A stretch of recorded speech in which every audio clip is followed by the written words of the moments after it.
Didn't work. It will. And blue is the colour. SCN! Drogba! Lampard! That could be the championship.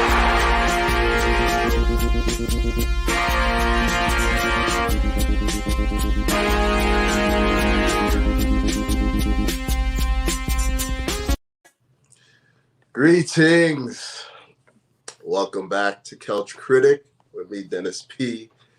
And you already know we are joined whenever we do a live stream with my man from GNA TV, Jem. And today we are going to get right into this Thomas Tuchel 4-2-2 system. But before we do that, Jem, how are you doing? How's your weekend been going? Yeah, it's all right, mate. For me, it's just it's like a simple repeat button. Nothing really seems to be happening much in my life at the moment. So, just working and streaming, keeping my head down. Obviously, got the house coming up in May, which is still being built. So, there's a lot going on in my life at the moment, and trying to keep my head down and that. But yeah, man, all good. Happy to be here again. I love hearing about this house thing, man, because that's like a big move. It is, and anyone massive. that can pull that off gets a gold star in my books. I hear you though. Like this whole Groundhog Day thing it's the same year. Like for me, we got my kid in school, like early childcare, but every time there's like he has a runny nose, he has to come home because all restrictions and stuff like that. So the next few days he's gonna have to be home again. It's gonna throw off my work schedule, my wife's work schedule. But we move. Story of life. Story of life. Yeah. It's just you just find a way to make it work. Definitely makes the streaming a lot harder though. But we should probably holler at some of these people here. Yes, man. Greetings to my man Mo Kasim, Blue Lounge. Always a big man. Always good at supporting. Oh, this GNA TV. It must be Jem. Could be ads as well. Because he's older. True. Yeah. And we got D-Stretch81. Big up, my guy. Yes, man. Thanks for coming through. We will try and make this as enjoyable as we can and keep things moving. But Jem, there's some interesting news in the Chelsea circles today. We found out that Chelsea are very actively trying to bring back Emerson to the club, as opposed to pursuing this Luca Dean, the Serginho Dest, like all these names that we were linked to have now sort of like fallen off, and it seems as though the only real viable solution is breaking the loan agreement with Lyon and bringing back Emerson. What are your thoughts on that? Confused.com is probably the best way to explain it. Confused.com. It doesn't make no sense because we had the opportunity to keep him here in the summer, and it was the board's choice, whether it was Tuchel's choice. I don't know. I'm assuming he must have had some sort of say in it as well to allow him to leave and go and play for Lyon and keep Alonso. Now it just feels a bit all weird. It feels like we've got rid of you. We didn't need you at the beginning, but now we're in the shit. It's now like, oh, actually, should we just try and bring back someone that's played for us before on loan, saves us a bit of money, and then maybe look to the summer to bring someone in. I can kind of understand why they haven't gone with Fabinho to a certain degree, but at the same time, it just tells me where we are in terms of what our football club or our board are expecting our football club to do for the next couple of months. Because when you look at how the opportunity of being able to be aggressive and get someone that can come in and elevate you in the Tuchel system, allow you to maybe compete, maybe not for the title, but at least get close the gap to that, compete in competitions. We're in all these cup competitions as well that we're playing in. Like for me, it just shows me that they're more chilled about it, and they're more happy just to maybe wait it out to the summer to keep Alonso, but maybe try and bring one of the loan boys back and maybe go for the long-term target. Maybe the long-term target that they want in that position is not able to get in January. Maybe Lucas Digne is just not the profile that Tuchel or maybe the board want. Maybe that is the case. I'm not sure. But I just think that they do need to have some backup there, because we know Alonso's not someone we can rely on to start game in, game out. And I know Lewis Hall played well the other day, but for me, he's not, again, someone that should be coming in and then be relied upon. And not at this level. Definitely not at this level. And big up Rebecca. That's exactly what I've been saying too. Like, they've had long enough to analyze the situation and the alternatives, and I don't know, it just doesn't make any sense to me. But at the same time, when I'm looking at it from the perspective of the club and what, we already talked about it. We have 5 competitions that we're going to be in come February, if you consider the FA Cup, the Carabao Cup, Club World Cup, Premier League, Champions League. In my opinion, it doesn't really leave a whole lot of time for a new addition, somebody that doesn't understand the system, to come in, acclimatize themselves, and actually play meaningful minutes. Like, when you look at even Chilwell, look how long it took Chilwell to get up to speed with Tuchel's system, So I think that what we're seeing right now is Tuchel thinking we don't have a lot of time on the training pitch. We got matches every 3 days, as opposed to, are you going to put 25 million into somebody that you're not even going to be able to play that much? Or are you going to bring back somebody into the squad that already is familiar, can give you minutes, and, just run it that way? I hear you. I agree. Like, I think that the objectives of this club should be to try and upgrade that position in a meaningful way, because come the summertime, we're still going to have the same problem. Like, we're still going to have to be looking at that position, whether or not Chilwell is back and healthier or not, because the demands of that position are so high. So, I think, like, Alonso's has been decent, but I just don't think that you can give him match after match and expect high-level performances every time. So I know where you stand with it. You're like, he's just not good enough. Not when you're it's not that. It's not when you're competing in the Champions Leagues, and if you get to the later stages and you're playing against, I don't know, the Real Madrids or even a Bayern Munich, for example. I'm just not comfortable in Alonso being in them games, right? So for me, it's a bit of a hard one to swallow, because we all know that we need a player. We all thought that we would potentially strengthen that area based on not only what we've seen, but what Tuchel maybe feels and sees as well. But at the same time, we have to really try and deep it and think, why have they not gone for it? Part of the two, I know we're probably never really going to find out the full reason if we don't bring in someone, but part of the reason might just be the timing. Maybe they do want a summer where they can go, have a bit more time to go through and negotiate for the individual they want. Maybe the individual they want isn't a transfer target for January because he's not going to be going anywhere, and maybe summer is a better opportunity for them to go long term with it. And the other thing which I did mention as well is that in the summer we will have 5 left backs. So if you add another left back to that, it's 6. I'm not to say that them 5 left backs are going to be at our football club, but we are struggling, and this has been a common thing with our football club. We are struggling to sell these players on. Mm-hmm. We just can't sell them. Like, it seems like they just disappear on loans, and then they come back, and then loan, and they come back. And I don't really think that's what we want. We might do from the revenue side in terms of money making, but I think it's a lot more. There's a lot more in it. Plus, you've got to realise that we've got the second highest wage bill in the Premier League as well. Maybe that's sitting in their mind as well. I don't know. There's a lot of factors that could go against it, but still, from a football standpoint and from Tuchel's standpoint, if you're Thomas Tuchel and you want to compete for everything that you're still in, you would want to strengthen that squad, especially from what you see right now. So it's a bit of a tricky one. Yeah, I think you kind of hit it. The fact that we have so many people on a wage bill, they're all making close to 100K a week. It's going to be very difficult to find suitors, people that can take on those wages and still have, for most clubs, 100K a week is unheard of.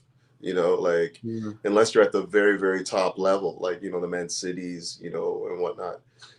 So, when Chelsea give these guys these wages, they have to do so knowing that it's going to be very hard for them to move afterwards. So, like Ross Barkley, 100K a week. Yeah, like another perfect example, right? Like a guy that has no use at this club anymore, but because his wages are so high, he can't be moved.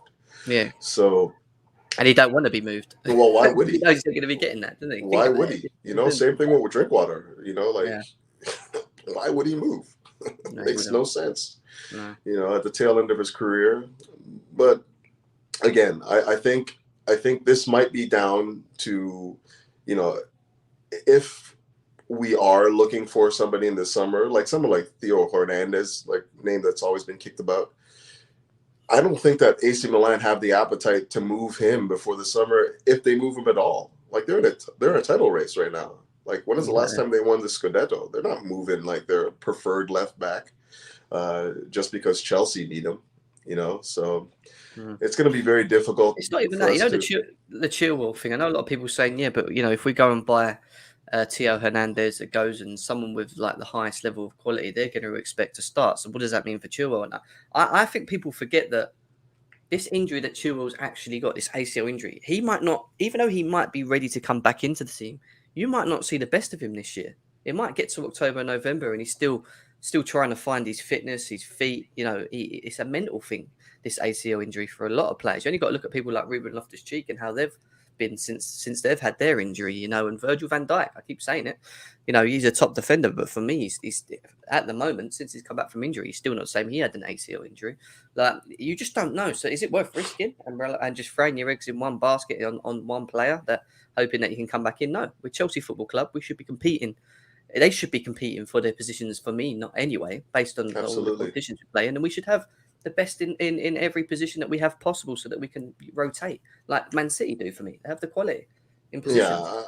I don't want to really compare ourselves to Man City, because I feel like the squad they built for me is illegal. Like they've broken financial fair play more than a couple times, and so like we can't compare ourselves to a squad that hasn't really been assembled the right way, But as far as this point goes, Abdul, I want to use this to segue into this new system, the 4-2-2-2 that we've been seeing. But I wanted to touch on it because I do think that this is an important aspect. The characteristics. I'm listening to myself in my headphones, like characteristics of this system require the fullbacks or wingbacks to get forward, to get back. It requires a lot of energy, and I don't necessarily think that Alonso is a long-term solution when you're looking at that position, because it requires so much up and down. I mean, the games that we've seen him in, we haven't really been forced to defend at a high rate. Like we've had possession 60-70% of the time, but in games where we're going to have to be cognizant of what's happening behind us as well as what's in front of us, I don't think that Alonso's the best fit. We need somebody that's dynamic out there, somebody that can combine in the wide areas, somebody that can be a dribbler in some ways, somebody that can take on the defender. As far as Alonso, his strengths right now is his box presence. He's an excellent striker of the ball. He's a guy that, loves to overlap, provides you with width, but aerial presence as well. But in terms of like the dynamics that you need in that position, the wingback spot, I think he's limited there. Like, I don't think that he has all the tools, the 5-star tools that you need to deliver in that position. Jem, what do you think? I think it's a position that involves you to be what I say as a word, hybrid, being able to be able to do a bit of everything, going forward, go back, tackle, strong. I think your positional awareness has to be very good, which I think Alonso even though he's got the experience and does have the positional awareness to a degree, I don't think his recovery pace allows him to have the full. And like you said, it's just the biggest word with Alonso is he's just limited. That is literally it. He's just limited. It's not that he's crap and he's bad. I just think he's very limited in what he can offer to the football club. And I don't mind him being on the bench. I just don't like the idea of him starting every single game because I don't think we benefit from him. I don't think he's like a Tuchel where you could play him back to back to back and you know what you're going to get, like that high level assists, goals, energy, being able to get back and forwards, recover. The greatest thing that we miss with Tuchel, especially in the 3-4-3 system, is that even when he goes forward and he finds himself next to the strikers and he leaves that pocket of space behind, if we lose the ball, he has the speed to get back and cover that space, And I just don't think when Alonso does that and he goes, I don't think he has the pace to get back. It then requires our midfield to shift across to cover that area because he can't cover it. And then it kind of just leaves us unbalanced, especially if you're up against a team that or an opposition that's good on the counter.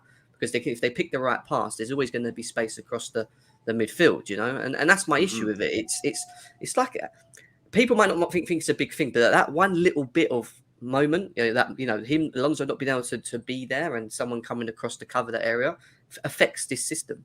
Like everyone, if you look at how the system's played, Tuchel has drilled it in so well to the first team, where they have to be, when to go, when to get back, what to do when they've lost the ball. And they can all do it because they have the abilities to do it and they can, and the system thrives from it. It doesn't with Alonso. Alonso, it will at some points when we're against a low block team and it doesn't require him to defend a lot. But when we're playing against teams that will go at us and he's required to defend and maybe help Rudiger, I don't think he helps. I don't think he's good enough in that position.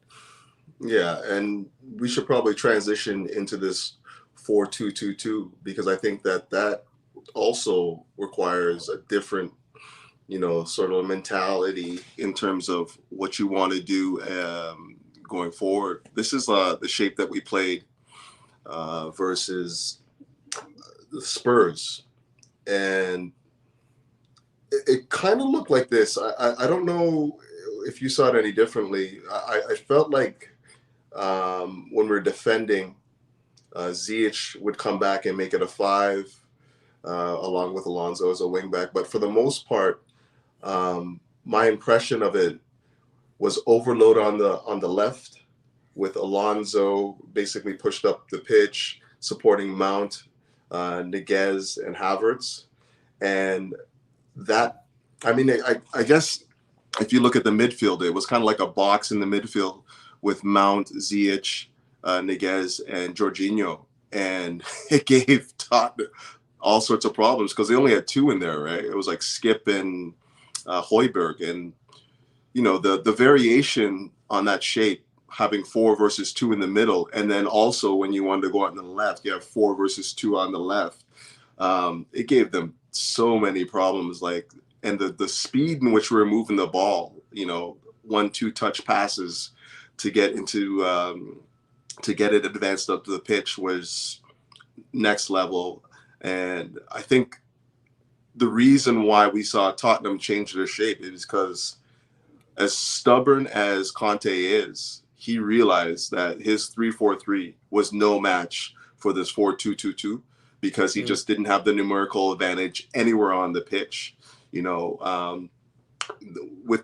With the way that we set it up, even though it was 4-2-2-2, it played more like a 3 at the back, with Alonso basically being the furthest forward of the wing backs, and Azpilicueta basically sitting deep to make up a back 3. And it still requires a lot of a trust because you still have to know, like if Jorginho, or say for instance, Sarr would go on his runs forward, you still need Jorginho to drop in to, compensate, because we'd always have 3. If Azpilicueta ever went, you would see Alonso sit back a bit further. And it kind of, in a lot of ways, resembled what Pep Guardiola likes to do with when he's attacking shapes. When they have 2 central defenders and then one of the center mids drops in to make a 3. I think that the tactically what we're trying to do is always have 3 at the back and then push as many people forward to create overloads in the wide areas. But I wanted to get a sense of what you saw that you thought was effective and who you think would best benefit from this shape. The forward line, all of them. Yeah. I still haven't seen enough of it. I mean, from what I have seen of it, it looked okay. I do think that if we played, let's get it right. Tottenham were crap. Like they didn't really offer much in. But I think that a lot of that came down to the fact that we made them look crap. We did, but we showed them something that they've not seen before. I agree. We played it at an extremely high level. You still expect a team like Tottenham to have a 10-minute spell. You know, that's my point. Do you know what I mean? Even as bad as you are, every team always seems to have a moment in the game where they cause you problems, and from that you can see right what happened there. You know, and I just don't think we've had that with this system yet, especially against the opponents that we've currently come up against. But the forward lines benefit massively, and I think the reason that Thomas Tuchel decided to go with this system, especially more so now, is because we have no defenders. We have all our forward line fit and our midfield, and this time we don't have no defenders. You know, like before we had issues with the forward line, we had issues with the midfield. We always had our defenders. Now we haven't got our defenders. It's now we've got all our forward line, and I think what he's tried to do is accommodate them all in. But at the same time, I think part of the reason he's done that is to try and build some chemistry with this forward line, because we don't have that at the moment. There's no real chemistry. The only real chemistry I've seen from the forward line is between Havertz and Havertz and Mount.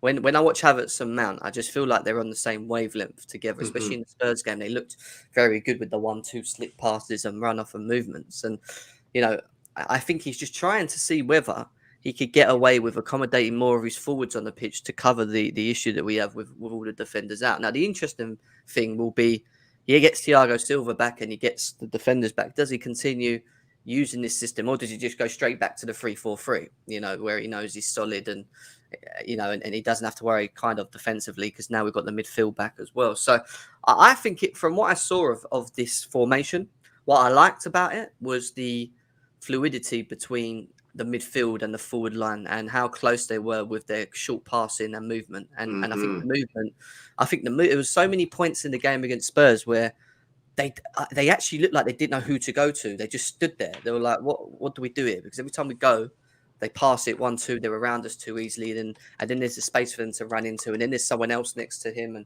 like, if you watch Ziyech very closely in that game, and he was quite interesting for me.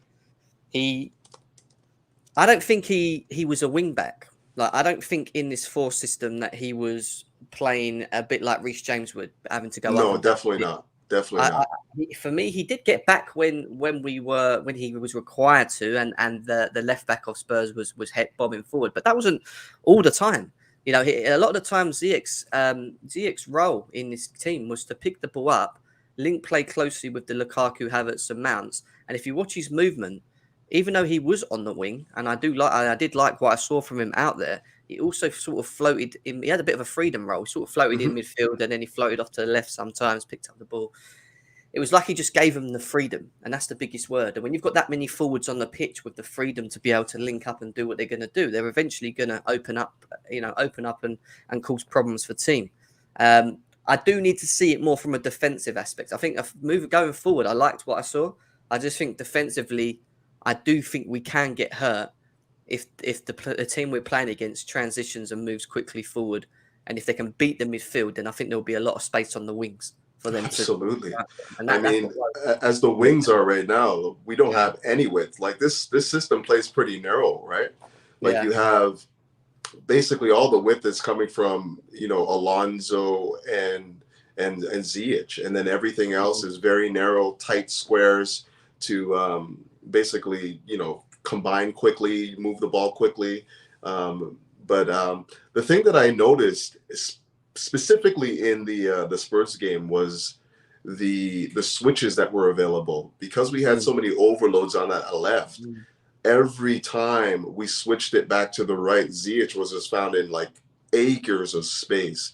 And when it wasn't him, it was Azpilicueta, you know, just pushing up as well. So I feel like a lot of the time what we saw was Chelsea, using their interplay on the left flank, building combinations and, basically getting the attention of Spurs on that left flank, on our left flank. And as soon as we switched it to the right, you saw Ziyech and acres of space, and one of Lukaku or Havertz was available for, because it looked to me like Lukaku was occupying two defenders, and Havertz had a lot more freedom to come deep and also, provide that back post outlet.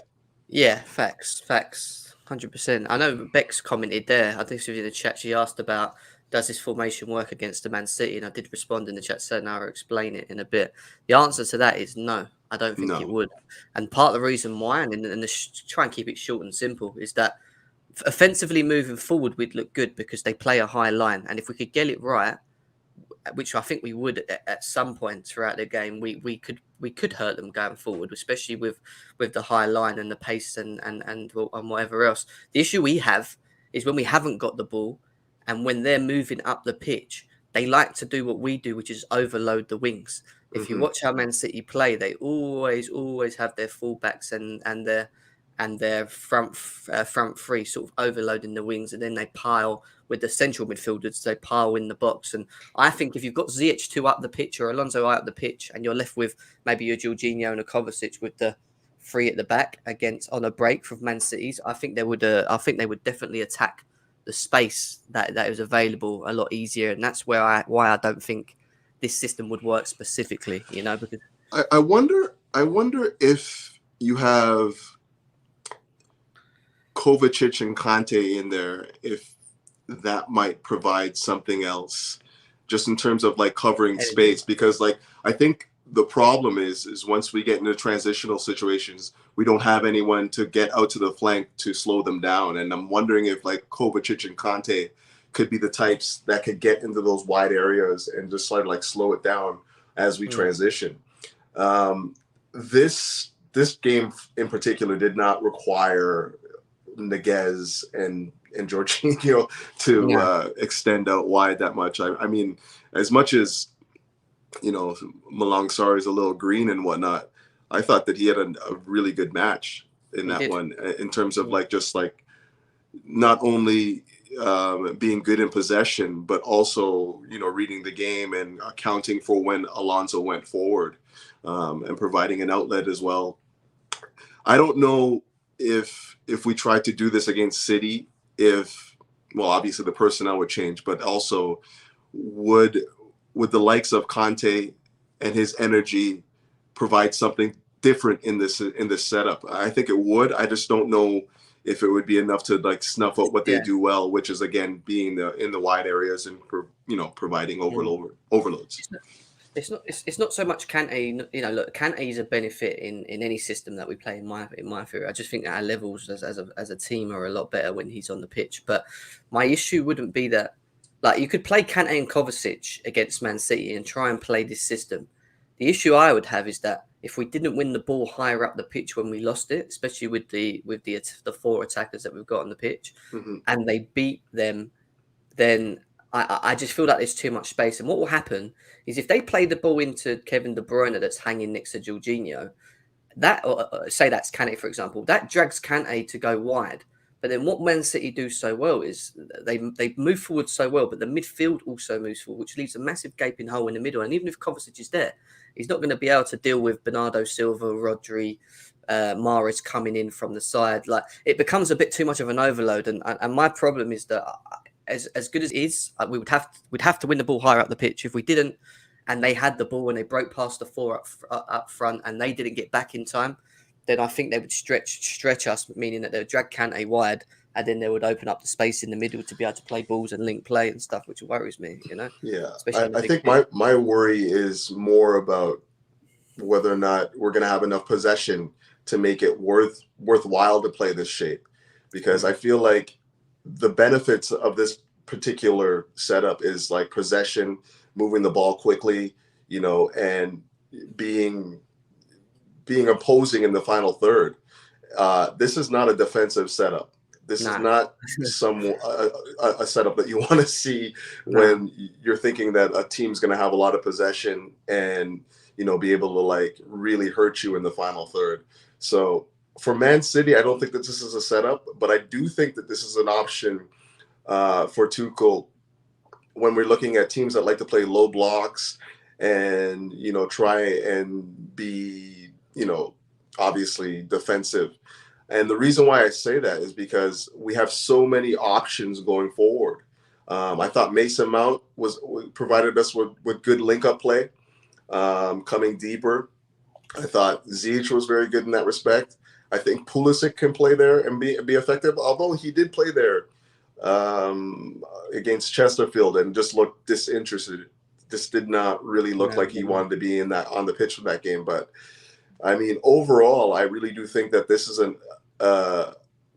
a shape that exalts our attackers. And in particular, I think that the players that would benefit from this would be Lukaku, Ziyech, I think Pulisic, and Kai Havertz would all benefit from playing in this shape. And the reason why I think that like Ziyech in particular would be good in this shape is just because it allows him to be the player that he is naturally. A guy that likes to be on the wing, like isolation, come inside, swing the balls in. It's basically what we saw against the Spurs. He was able to get himself open in space and then pick crosses. And the times where he was most dangerous on the ball and coming inside, I mean, there were a couple opportunities where he should have scored. Let's be honest. Like the interplay with Havertz and Mount, and coming inside and getting on his left foot and he should have scored. And then the reason why I think that he was afforded so much space is because there's so many more players on the pitch that attack and occupy those positions that, it gives defenders something to think about. Like obviously Lukaku, as I said earlier, was occupying two defenders. Havertz was coming deep at times and occupying Højbjerg. And then you had Mount. And I mean, poor Skip. I was watching this guy play and like the guy was just completely lost. He didn't know what to do. Could not get tight to anybody. Most of their midfield was like that the whole game, though. They just didn't know whether to go, stay, go left, go right, and they just looked so disjointed. And look, do you know what? I like this system. I do need to see more of it. What I think, and when I think we can use this system specifically, is when we're playing against teams at home that are just coming to set up to just be hard, low block. Because I think the one big issue that Chelsea Football Club have had, not even just this season, but for a couple seasons now, is playing at home against a team that has a low block. I just think we struggle to break teams down in games. And if they're well organised and they're well drilled and they're not being asked to be pulled out of position, then it's easy for them to defend against us, because I don't think we really have the answers. But in this system, not only does it give them questions, but when you've got players like Kai Havertz, that for me, one of their strengths is movement, running into pockets of spaces, linking play, that automatically drags players out of position. And the one thing I always cry about when you play against low block teams is you have to drag them out. You can't let them just be comfortable and be organised and sit. You've got to move them. If you don't move them, you don't create space.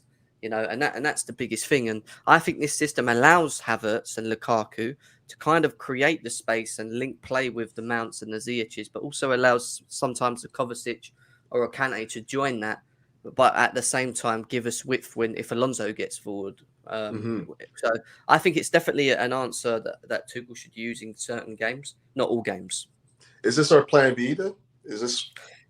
For now, yes, I think so, because it's the only other system we've seen him play. He's been very reluctant to do anything else other than the 3-5-2, isn't he? Which for me is still quite similar, but you're just overloading the midfield. This gives you more. This gives you more of an offensive element. It's more relied on the forward lines for it to tick, in my eyes, than anything, because it allows them to link play and move and run and play off each other. And you got to bear in mind, we've got an extra attacker on. When we play the 3-4-3, we've got more defenders than we have attackers, right? Exactly. This allows the forward line, an extra player to play in the forward line, and allows all four of them to work together to try and break teams down. I think it helps. Yeah, and I think Rebecca, you're like reading my mind over here, because like I think this is precisely what the kerfuffle was with Lukaku. He likes playing with like another striker, and I Yeah. feel like this is a system that will benefit him because it'll liberate him a little bit more. He doesn't have to be like the hold up guy anymore. We can be a little bit more. He can dovetail off of the likes of Havertz, the likes of Werner.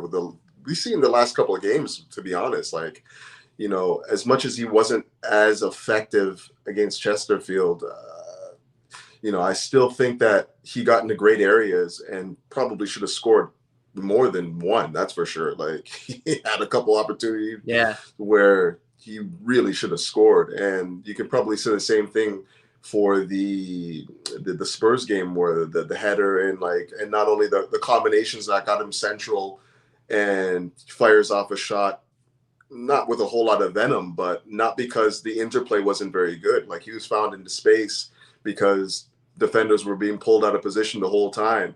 And it's really just going to come down to whether or not the likes of Havertz or Werner are going to provide the necessary movement for the system to work. Because I think that Lukaku being the basically the final ball, the guy that you're trying to, fashion final balls for. I think that he already understands that. He already knows where he needs to be in order for that to be, to get into positions where he can score. It's just whether or not we can use the auxiliary striker to pull the defenses all over the place. And I thought that Havertz did a good job of that before he got subbed out. Werner, not so much, but I do think that like this is a system that might benefit him as well once he starts to understand the intricacies, where he needs to be, what the systems are requiring of him. And I know he's played it in Germany, but it seems like the system in itself is completely different to what he would have been playing before. Yeah. So there is a learning curve there. And I think the only reason why I think that he might not be able to adjust is because that sort of like shadow striker role requires technical ability that I don't necessarily think that he has. But again, yeah. Sorry, go ahead. No. I just think with Timo Werner that the best, the way you get the best out of him is to put him as close as you can to Lukaku. And in this system, I don't think in this specific formation, I don't think Lukaku and Havertz or Lukaku and Werner are being asked to play close to each other. I think they're actually told. I think they're asked to do the opposite. If you look at Werner against Chesterfield, a lot of the times he was just hogging the left. And the one thing I hate seeing, especially when it comes to Timo Werner, is him being asked to just play off the left. He needs to have that freedom role. Go right, go left, this, that, and the other. And I just don't think that this formation allows him to do it. Maybe Tuchel will tweak it for him and allow him to play closer to Lukaku or Havertz for him to get the best out of him. But I don't think he's like a Kai Havertz that can do that, or even a Lukaku to a degree, So that's why I think Timo Werner struggles a bit more playing it, because he's asked to just run down the channels and link play. And that's not him for me. It's him having the freedom to just run into any pocket of space that's there to create the space in the middle or behind for people to run into and score. You know what I mean? Yeah, Bex, we're definitely thinking the game the same. I was thinking the same. I don't think that either Romelu or Werner have the technical ability to, combine well in this particular system. But I think there are wrinkles that we could throw in that would make it actually function a little bit better. Maybe having the likes of Kovacic in the midfield and him combining with the likes of Mount and or Pulisic might be something that we can use. Just somebody that's more capable on the ball, providing service to those two. But yeah. I agree with you here, Kwasi. Like, yeah, we definitely have the player types that could utilize the system much better against low block teams. Just because I just think that we have more presence in the box too. Like there's times against against Chesterfield and against Tottenham where I felt like we had about 4s, 5s, 6s all attacking the box, and that's overwhelming for any team. Doesn't matter what system you're playing. Like you got like 6 guys attacking the box, and you have defenders not knowing who to mark and whatnot. It can only produce like great goal scoring opportunities, like we saw against Chesterfield, like we saw against Tottenham. We just got to take them. That's really what it comes down to. But I agree. I wanted to get your opinion on whether or not this system suits the likes of Mason Mount, and whether or not this is a position that can exalt his strengths. I think Mason Mount this season has struggled for form. I don't think we've seen the best of him. I think if he didn't have the outputs, which he has had, which are better than his 2 seasons before, then there would be question marks for him. Look, his work rate's so important to any system that we play, because for me, he's definitely one of the ones that work harder. I do think that he's a natural position is an 8 and not a 10 also. Mm-hmm. And that 8 being this formation that we're playing right now is probably the best, is best suited for him. I just think we need to see him play more in it. I don't think him playing as the 10 and us playing the 3-4-3 with him being one of the guys at the forward line actually works for us, if you want my honest opinion. I don't think it works for him as well. Mm-hmm. And I don't know. I just think Mason Mount could be utilised a bit better, if you want my honest opinion, in how he plays the game and what he offers. But don't you think that this particular shape allows him to get into half spaces a little bit more as an 8? Yeah, I think this system specifically works for him better because he can get in the half spaces and then he can work from deep. When he's playing in the 3-4-3, he's asked to stay further up and work further up with the forward line. And I just don't think that's his game, if you want my opinion. Even though he's not done too bad with it on odd occasions, I just think part of the reason why you're not getting the consistency from him and he's having these dips is because it's just not his game. And this is why I'd like to see him play more in this position because, like you said, he has a bit of a freedom role. He can link up in the pockets. If we lose the ball, he has the work rate to help them, the 2 behind, and cover back, which is another bonus. He offers a lot. And he's a top player. But I just think we need to find how we can get him going, if you know what I mean, a little bit. I just think this exalts his strengths. Like, to be honest, I think when you see Mason Mount, the fact that like this frees him, liberates him a little bit more from being a winger and allows him to just like combine in the midfield, use his energy, like that Spurs game, he was all over the place. He's allowed to come central. He's allowed to come out wide. He's allowed to come deep to collect.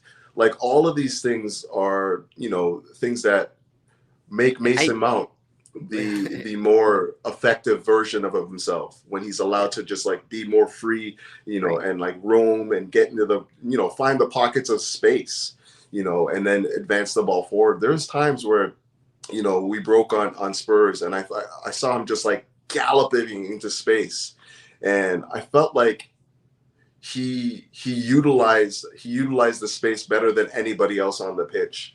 Like he was just able to 1-2 on the flank, come inside, dictate the tempo into there, and I thought he was effective. But the other guy that I actually thought functioned quite well in the midfield and as actually my man of the match was Saul Niguez. And I don't know if this is just because this particular shape change benefits him or if he's just coming to grips with what Tuchel's asking of him. But not so much the Chesterfield, because I felt like in Chesterfield, he sat a little bit more and he wasn't really looking to advance as much. But in particular against the Spurs game, I thought he was so crucial in how we're moving the ball so quickly and how we were able to like overwhelm them, like not only with the overloads on the left, but just like the speed of the passes and whatnot were just second to none. And like, he was accurate with them, which is something that I was. He's progressive. That's what it. Yeah, the thing with Sal Niguez is that he's progressive. Big up, bro. Big up to Burton. Yeah.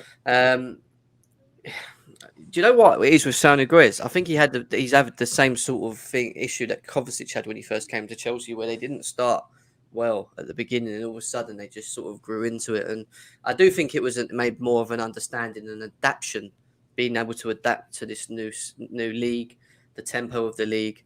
And I just think that, don't get me wrong, I didn't know that he had the abilities that I've seen, especially in the Spurs game. When you look at the Aston Villa game and how slow he was on the ball and how he would lose the ball so quickly as well, where he just wanted too many touches, I just thought this league ain't for him. But he's worked hard. He's obviously worked hard in training. Tuchel's worked closely with him to get him to understand the system. And for me, the biggest thing with Sony Gres that I noticed, he's just lighter. He looks lighter on his feet. When he first came, he just looked heavy touches, heavy passes.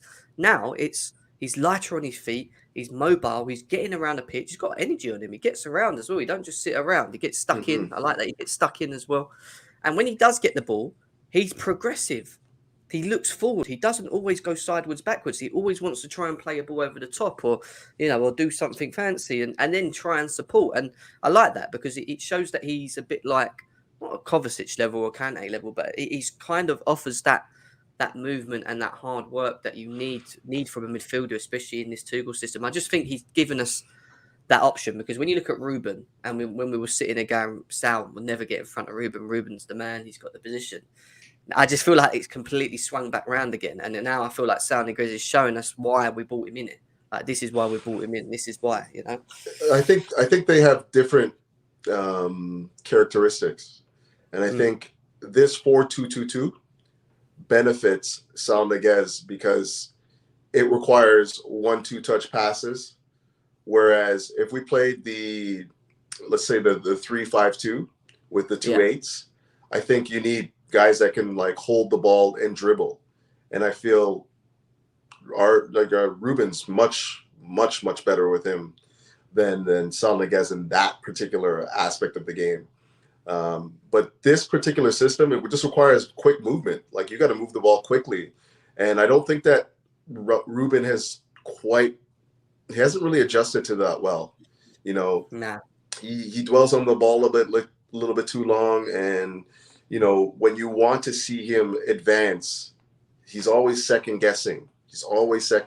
And you don't see that with Sony Gres at this point in time. He's usually, the guy that was dictating the tempo, because it felt like between Højbjerg and Skip, they were trying to sit on Jorginho, which is most teams' game plan, because they've assumed that he's the guy that's dictating the tempo. But I felt like Sony Gres did an excellent job in that role against the Spurs, and less so against Chesterfield. But the Spurs game alone gave me the opinion that this is something that he can do.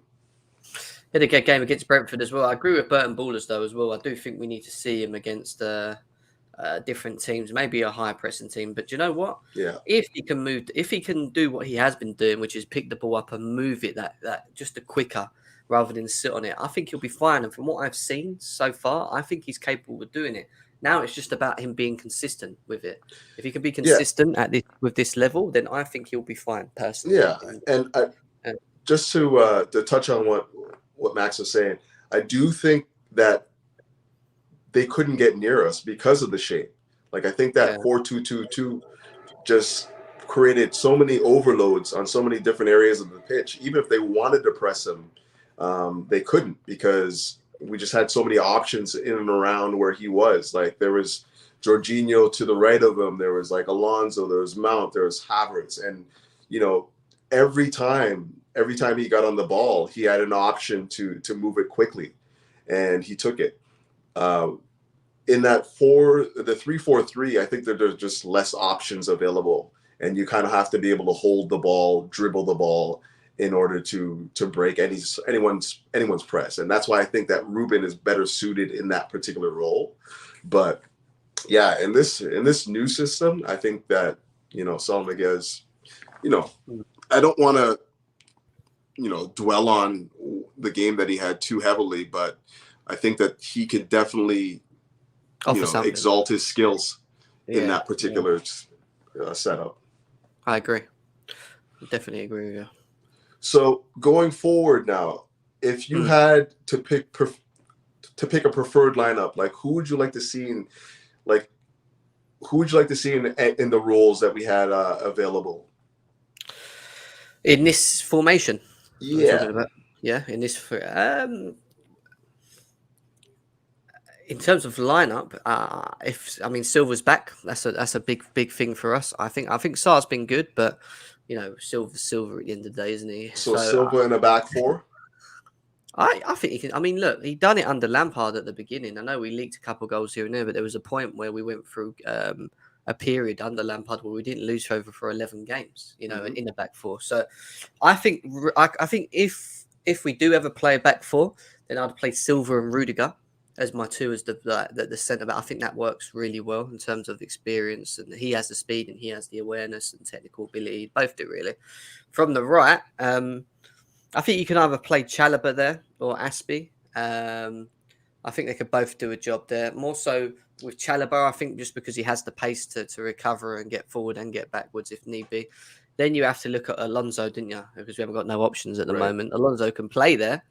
And in the midfield, for me, personally, if we're playing against a low block team, this is what I would do. I would drop Jorginho and I would play Kante and Kovacic. They would be my preferred two because I just think the energy that we've seen when them two play together was pretty impressive. And then I'd play Mount and Havertz.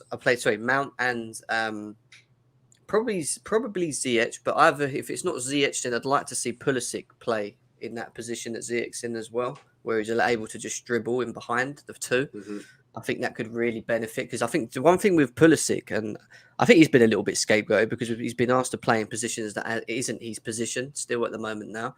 But I'd like to just, he's direct out of the forward line. For me, he's the most direct with the ball, if that makes sense. And he will make runs and support in the box. So if you've got Lukaku and Havertz up front, who would be my two up front in this system, then I think Pulisic could really potentially help that with his dribbling ability and his link-up play moving forward and aid that. But I think Ziyech gives them the creative with his left foot, doesn't he? Where he can just play the ball into that pocket of space if they make runs and things like that. And I think that he plays right into the hands of like Lukaku. If he can deliver that ball from out wide, with the accuracy that he has last couple of games, it could be deadly. I think this, I think this particular setup benefits Ziyech just because of his ball delivery. When we saw, it's funny because I think that Pulisic would be better just because of his technique and his ability to drive past people. But he didn't show me anything against Chesterfield that made me feel like he was comfortable in that role. He was playing more of he did kind of play that. I wasn't sure where he was because I thought Ziyech was playing in his normal position, which is in front of Pulisic. Pulisic was playing more like a wing back, like a right back. They didn't really give us much to do defensively, so it's hard to really tell. But I just think in Ziyech's position, you're a lot more free. It's like the Mount and Ziyech position allows you to run into pockets of spaces and link up play with a forward line. But if you're an Alonso or you're a Pulisic or whoever it is that plays in that position, then you're asked to hold the space and make sure that you work back when you haven't got the ball. And I just think don't think that's his game. That's all. That's a good point. Yeah. I wanted to answer this question. I know we talked about it a little bit early in the stream, but I wanted to answer this because I think that it kind of makes sense in terms of what we're talking about right now. I don't know if this is going to be a long-term solution for our setup, but I happen to think that the reasons why we are going after Emerson is just because we just don't have a lot of time to integrate somebody into the system. And, Tuchel's system, I wouldn't say it's complicated, but it takes some know-how and it takes somebody that is, like I said before, you have to be well acclimatized to it before you can really apply yourself. Look at Chilwell, look how long it took him. Reece James took some time as well. We're playing Aspilicueta a lot of the times. Back when Tuchel came over. But I just think that the hindrance with us getting a fullback is not going to be down to this particular system. I think it's just going to be down to the fact that the club don't have the same ambitions as we do right now, because this particular system would benefit our attackers more so than it would our defenders. And I just don't think that we're going to be using it, as a preferred tactic. It's just going to be a wrinkle that we use when, needs be the case.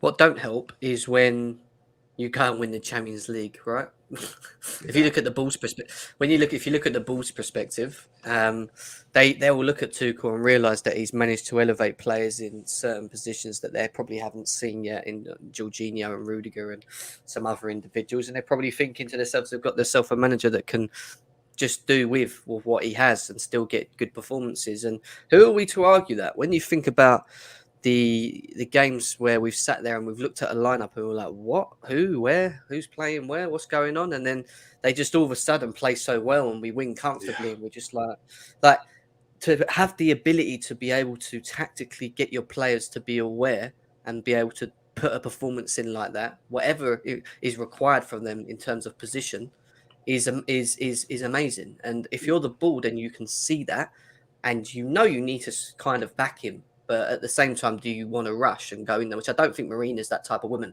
I read something about Marina. Not. Well, I read something about Marina, someone that was quite close to her, and basically the comment was that she's a real hard negotiator. She's someone that won't just go rushing into something in a panic. And if it means going to the last day to get a deal, meaning that she'll go and put an offer forward, and that's the offer.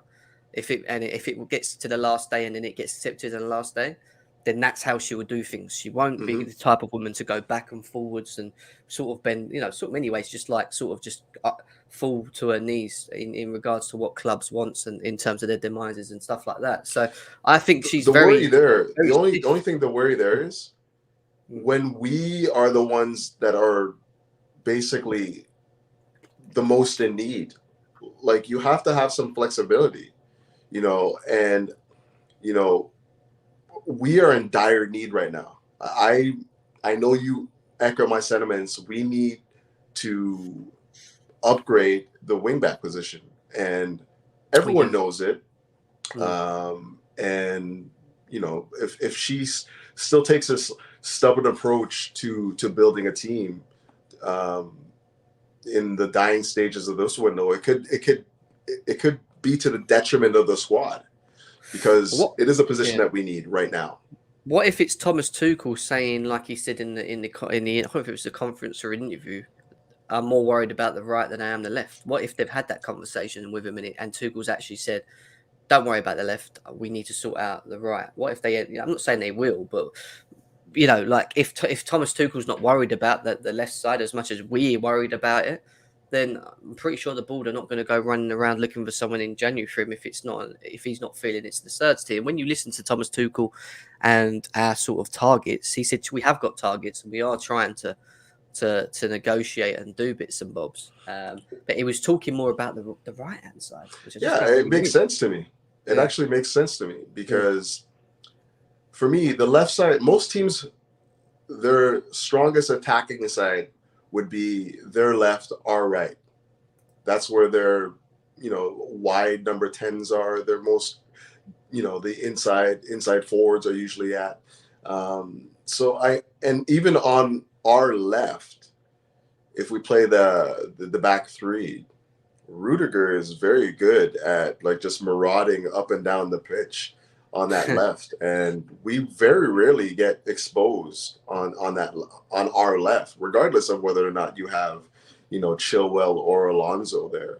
I just think that particular area, because Rudiger has been so strong, has made that side less of a liability than it has been in the past.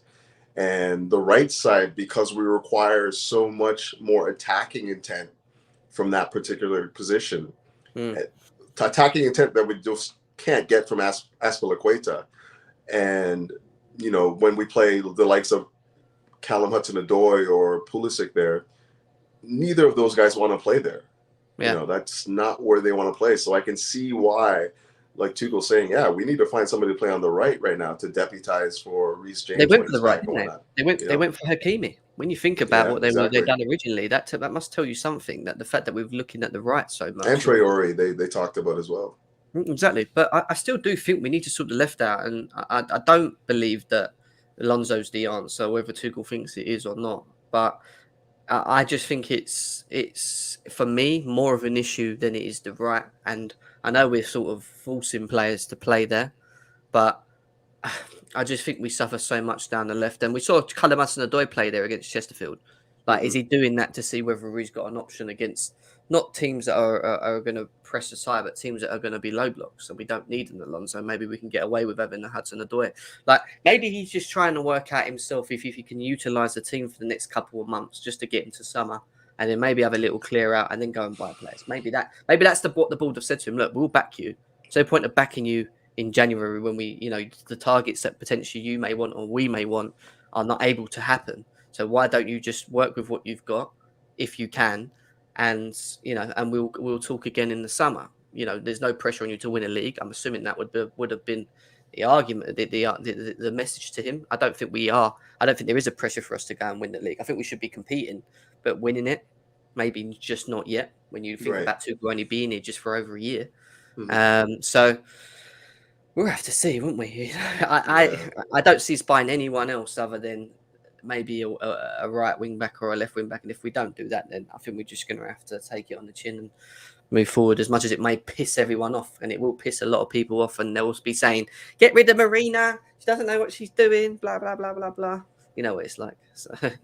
Yeah, and like on top of that, like I think Tuchel's genius as a manager is kind of making it's like you said, like it earlier, like his genius is making it harder for him to bring in players that he actually needs, because like we watched that game, we watched the Spurs game, we watched the Chesterfield game, and he disguises his shape so well that again, I feel like his major strength is just like exalting strengths and like minimizing weaknesses and disguising his formations.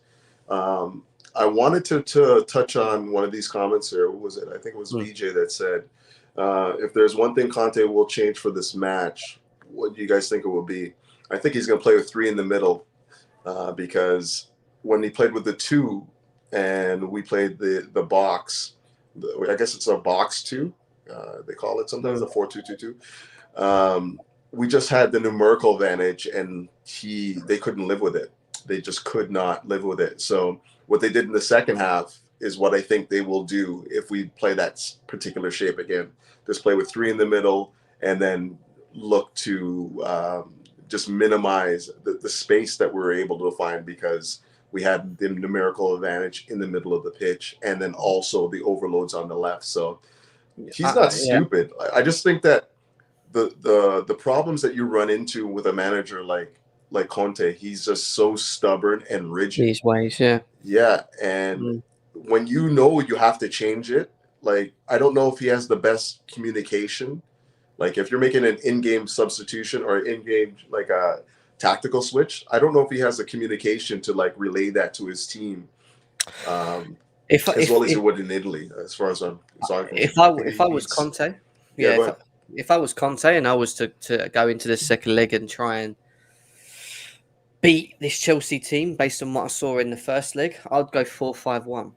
And the reason I'd go 4-5-1 is to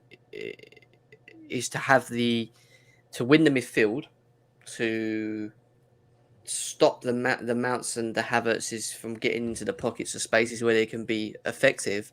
But then when we do have the ball, maybe have a Son on the left and a Moura maybe off the right, use them to attack the pockets of spaces down the wings. Because I do think that is the area, if you're going to hurt Chelsea, that's where you have to build up from and get the ball out to quick enough. And if you look at the West Ham game, I don't know if you can remember when we lost to them at the Olympic.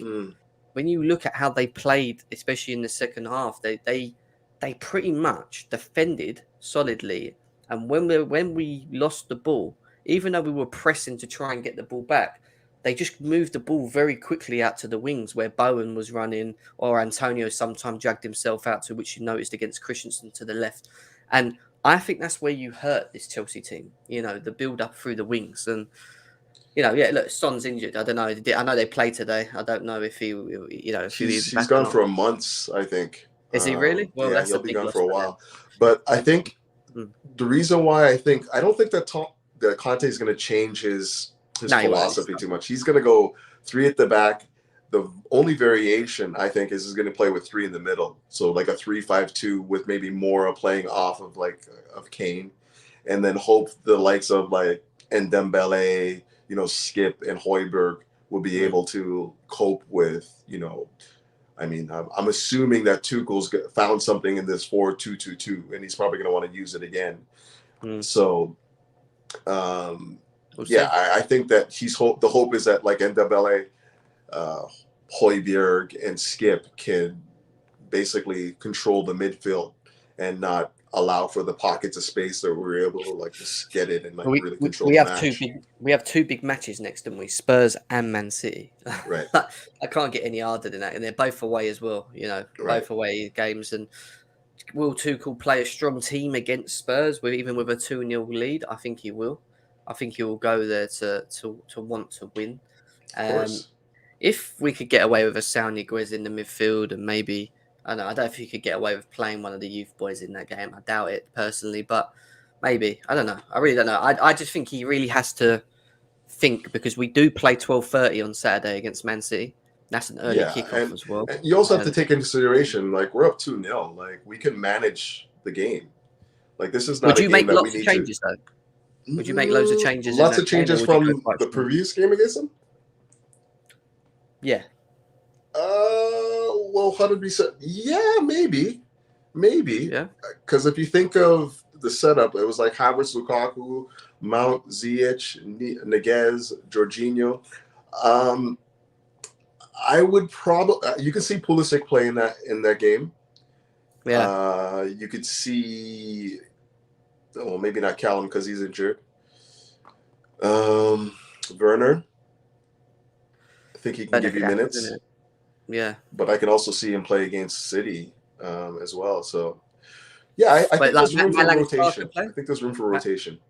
You think Malang Sarr could have another game in there? Maybe it's not Silva, for example, or Silva and Malang Sarr, for example, give Rudiger a rest. I know Rudiger was rested against Chesterfield, but could you do that with the defence and maybe? I think if you play that 4-2-2-2, I can't envision it without Rudiger right now. I just think that he's a very important defender, and if you're going to play it, you're going to need him. Apparently, that Spurs played a 3-4-3 against us. You think they're going to do that again? No, well, that said, no, I don't. I think they got picked out too easily. I think they will go 4 at the back. 4? I don't know what they'll do. Yeah, I think they'll go 4. I don't think they'll do 3 at the back. I think they'll try and play 4 at the back with maybe 2 sitters or 2 defensive midfielders, and maybe do a 4-2-3-1. But it just depends who they've got fit. It's just so foreign to this guy, though. I just don't see him really, especially because he hasn't really had a lot of time with this squad, changing his philosophy, his system that much in a game that they're already losing 2-0, to try and really try and get. But I don't think he can afford. I don't think he can afford to go into that game playing like he did, same system as last time. I was thinking I think the major change is going to be 3 in the middle, because when you play the 3-4-3, it gave us a numerical advantage, a superior one. Yeah. And if they played with 3 in there, it might, like they did in the second half. I know they changed the system. They went to 4-3-3 or something like that. I feel like 3 in the middle will give them the right amount of players to potentially take control of the midfield. But who knows? At this point in time, I'm thinking he's got to play to his strengths, what he knows best, and try and affect the game from there. Trying to switch it when you're already down 2-0 and think that is going to bring you back into the match, playing a system that you're completely foreign. I don't know. We'll have to see. Be interesting, wouldn't it? Yeah, It's a big. I know it's a and big then game. we got City at the weekend, but Yeah, that one I don't want to look past this midweek, but like that City game is huge, I don't know, it's going to be huge. huge. But And I it's not an easy definitely ground. I definitely wanted to thank everyone for coming through here today. Like Yeah, big again, up. Jem, you always have some insightful opinions on football, and it's always good to share with you. I Enjoy think it, man.